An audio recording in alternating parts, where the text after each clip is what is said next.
be really funny.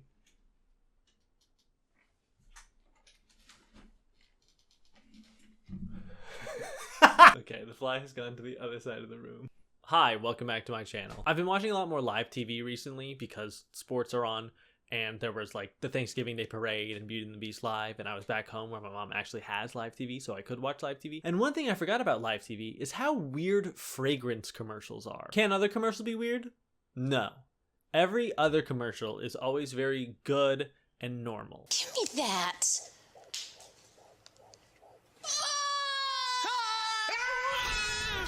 Quiznos subs! They are tasty, they are crunchy, they are warm because they toast them! Give it to me. Give me more, I want it. My first lie of the new year. It feels good. Yes, other commercials can be weird, but I feel like fragrance commercials are the most consistently odd. Usually, oh, the fly's back. I'm gonna get that motherfucker. Oh, he's... Fuck you. Get out of my... This is a close set. You're not supposed to be here. Oh, he left. All right.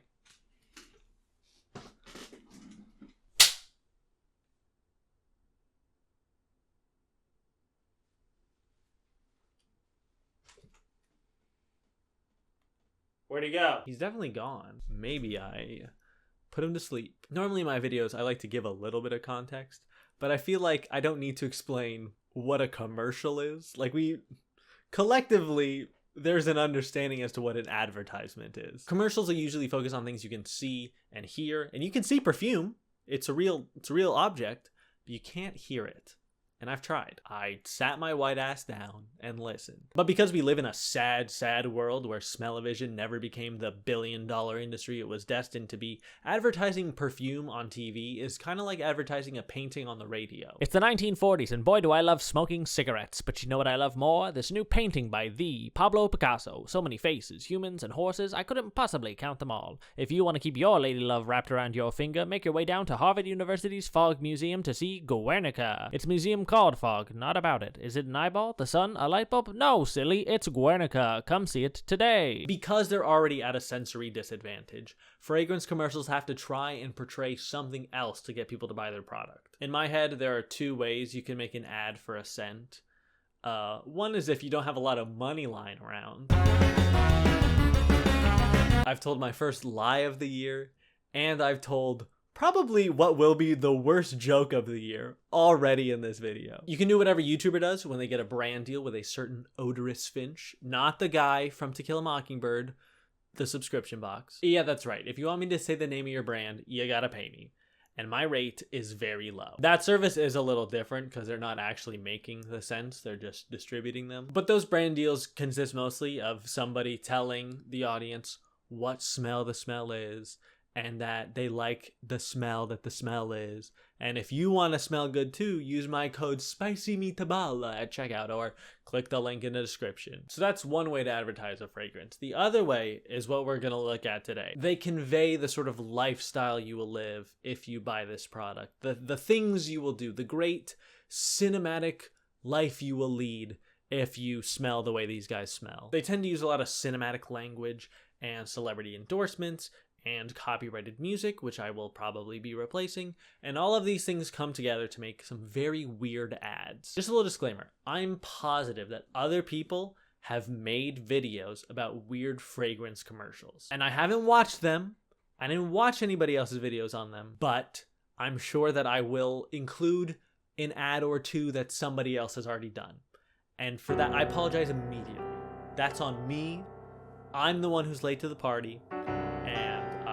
I'm so sorry. This first one's pretty tame, but it's already ridiculous. Adam Driver and a horse are having a race on the beach. That's the premise. That's not even the silly thing yet. Then the two of them go swimming together. So maybe this is a triathlon, and after this, the fly's still here. You coy little bitch.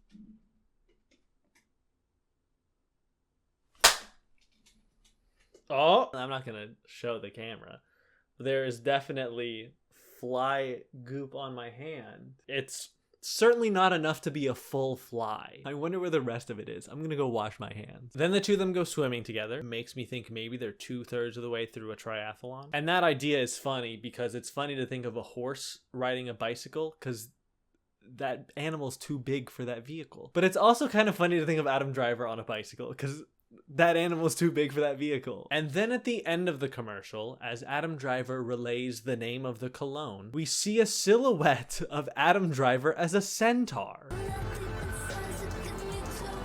Burberry Hero. So what do you think that one smells like? They're advertising a scent here after all, and that one's called Hero. So based off of all of that information, what do you think this one smells like? Burberry Hero Eau de Parfum, very good French, opens with the vibrant scent of pine needles blended with benzoin and incense over a signature base of a warm trio of cedarwood oils, creating a powerful fusion reminiscent of a forest growing near the ocean. Did you get that? Did you get that was it? What was it going to smell like from the commercial? I definitely get ocean from the ad. Strong ocean scent from the ad. But behind Kylo and his steed are rocks. And rocks don't smell like a forest. They smell like rocks. This clip too. And then the flies in my hands. That'd be funny. Our next scent is Daisy by Marc Jacobs. Already a better idea of what this is gonna smell like. So you've got people sitting in a field of daisies. Pretty understandable. Dare I say, makes sense. The thing is, they're not holding bottles of perfume. They're holding jugs or vessels, perhaps a carafe, a word that I'm never sure if I'm pronouncing correctly. The little ones that us normal folks can go buy at the store cost $150. So the jugs that they're holding probably cost like $152. This one does have a name that's much easier to understand than Hero. It's going to be floral and fresh and fields and flowers and outside. It opens with a sparkling, crisp grapefruit and a kind of synthetic, but soft, and not too sweet, strawberry. That soon leads to a vague, light floral heart with a grassy touch of violet leaf. The base and dry down add to the mix a gently powdery, transparent, musky, woody finish. And I'd say broad strokes, I got that. But then it's not the ad that gave me any of that insight into what it might smell like. It's just the name. It's called Daisy. If the TV spot was just a blank screen that said, "Buy Daisy, by Marc Jacobs," I would know the same amount about the scent as I did after watching the ad. This next one is honestly a nice reminder that fragrance ads have always been weird, and they're just the weird of the times that they're made in. One of the wildest species ever to stalk this planet was the human animal. Wild. It's like this for quite a while. A scent that turned fear into fascination. Now Cody has bottled this primal essence. Wild musk oil for her, Cody musk cologne for him. One touch bears 1,000 quivers. If you want to fuck, wear this perfume. One touch bears 1,000 quivers. What a line. Cody Wild Musk. Use it before you stalk. Call me old-fashioned. Actually, don't call me old-fashioned because this ad is the old-fashioned, and I don't want to call me dating and meeting people stalking. I know they don't mean it in the following someone's every move and standing outside their window and pursuing them endlessly and aggressively kind of way. They mean it in the way where you're on the hunt, you know, the way a predator stalks their prey. But I don't want to be a predator either. That is also not a word people use to describe healthy relationships.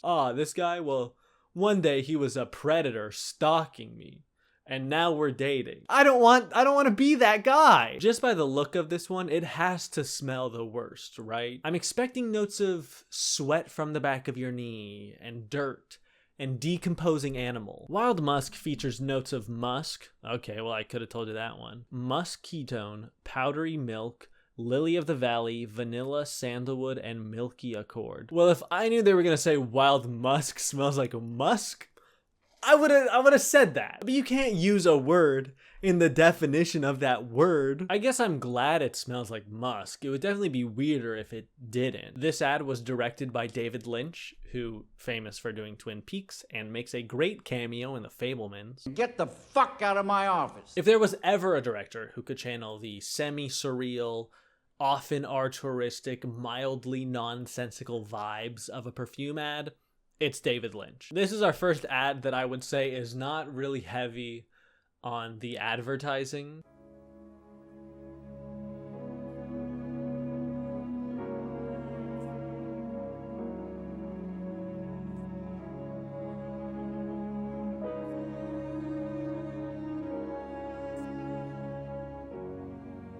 None of the imagery really tells you what it's gonna smell like. It's all just flash and panache, and the style is there. It's incredibly captivating in a way that a lot of advertisements are not.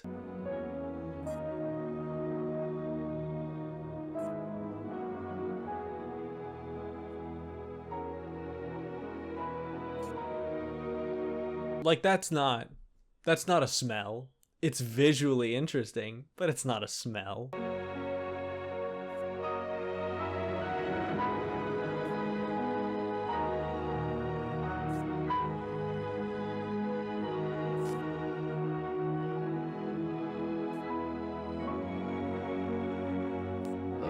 Its top notes are a mixture of fruit and spices with mandarin orange, plum, clove, coriander, and pepper, as well as bay leaf. Sure, that sounds nice. We're heading back to the modern day with a lot of celebrity-led advertising, but they're no longer called ads.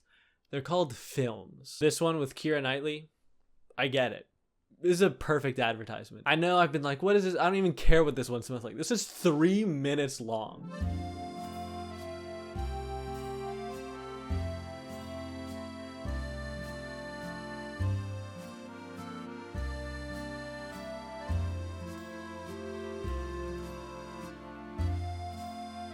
Okay, so they're in DC because it's the Washington Monument. This commercial's fascinating to me for a lot of reasons, but one is so much of the commercial is like beige. I'm sure they were leaning more into the peachy side of things, but like skin tone isn't really the color that people go for most of the time when they're conceiving of sort of a monochrome ad or aesthetic. Oh, wait. Yeah, that's the Lincoln Memorial. They are in DC.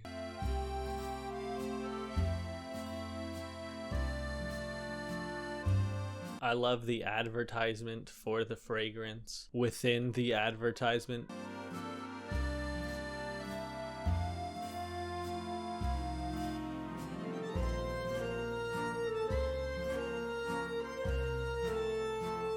It's a video commercial where they're shooting print ads for the same product. Genius.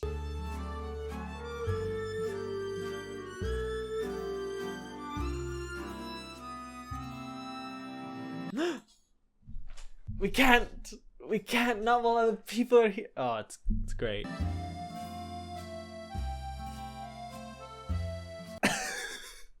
So then she unzips and he says, all right, everybody, you gotta leave.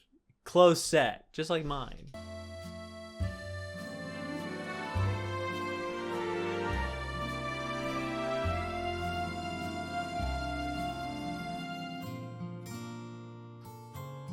I'm not sure if these are for the ad campaign in the fiction of the universe or if they're just like their way of flirting with each other. Either way, she's semi-nude at this point.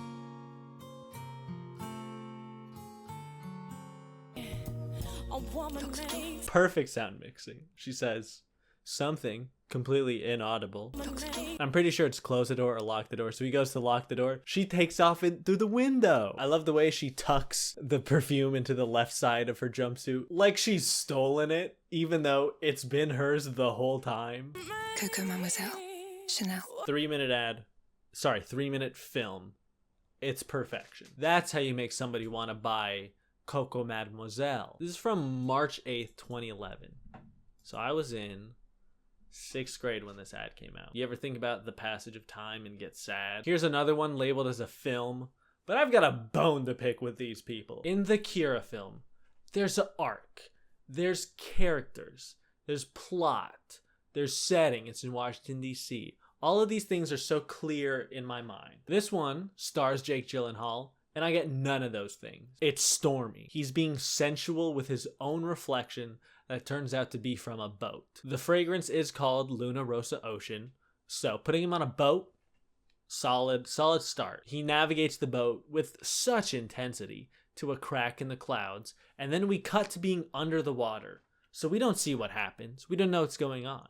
And then we come back up and it's a cloudless sky with a big blood moon, and then it's over. I guess there's an arc. I mean, really, it's just the beginning and end of a story, and then all of the interesting stuff happens during a cutaway. It's like if you only watched The Phantom Menace and The Rise of Skywalker, and you were like, yeah, no, I get the arc of Star Wars. And I mean, if you swap Jakey Jills for Adam Driver, this definitely could be a scene from the inevitable Knights of Ren show on Disney+. This one requires a content warning. Johnny Depp.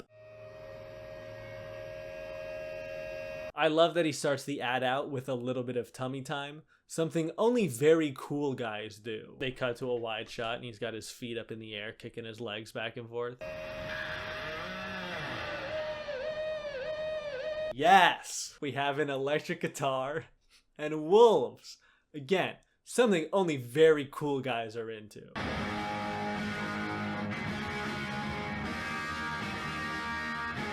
And he's playing Wild Thing. God, this one sucks. In the wilderness, fearless and human. Sauvage. Fearless and human are what? You need to finish that thought. Hey kid, here in New York, bustling and gritty. This ad was like chemically engineered for all the moms who are enamored with Johnny Depp, so they buy this cologne for their husbands who they've agreed to stay married to until the kids are off at college. Sauvage, the new elixir. Oh, my apologies. It's not a cologne.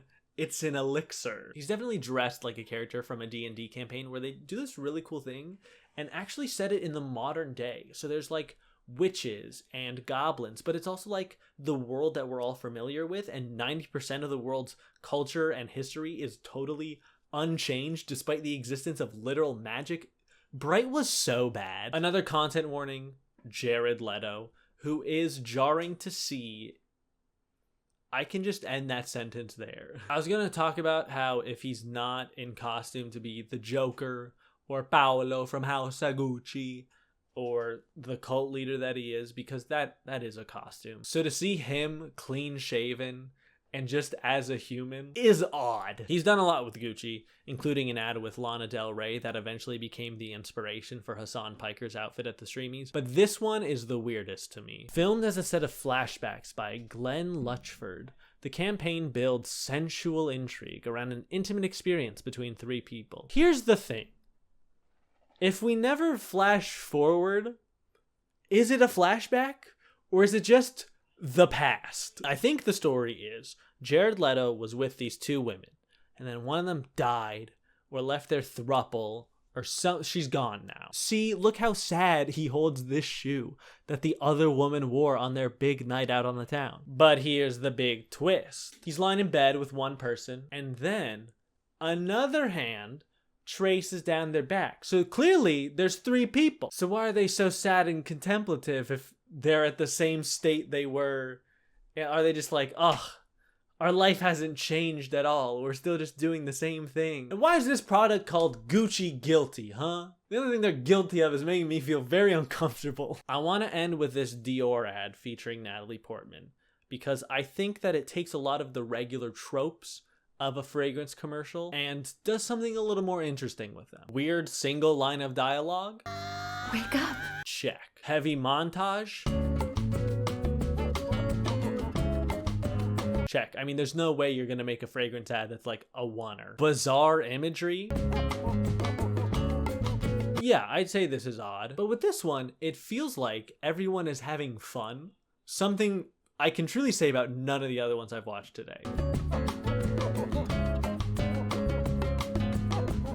They don't all seem like they're suffering for their art of making a commercial. Maybe it's because I like Natalie Portman more than just about everyone else in these commercials. But the upbeat song, the colorful visuals, she's laughing and smiling. And yeah, she does cry, but I do that too, so it's relatable. This shot where she just bops the guy's head to the side, that's so cute. That's so cute. I can picture her doing that and then both of them immediately cracking up. And this is for the same brand that made that shitty Johnny Depp one. So what's the deal? That they're ads for totally different markets and demographics? Okay, yeah. Thank you so much for watching this video. I really hope you enjoyed it. If you did, and you wouldn't mind leaving a like or subscribing, I'd really appreciate that too. And this was really fun. So if there are any ads that I didn't cover in this video that you would like me to talk about, I would definitely do a sequel to this one. Let me know in the comments. Wow, look at that. Harry organically coming up with a way to get engagement. Look at him go. 2023, I'm doing daily uploads. So I'll be back tomorrow with a video about me fighting a bear. It's not a video of me fighting a bear. It's a video of me talking about me fighting a bear. So just like what it would be like if I did that. Again, thank you so much for watching. I really hope you enjoyed it. And hopefully I'll see you in the next one. Bye-bye.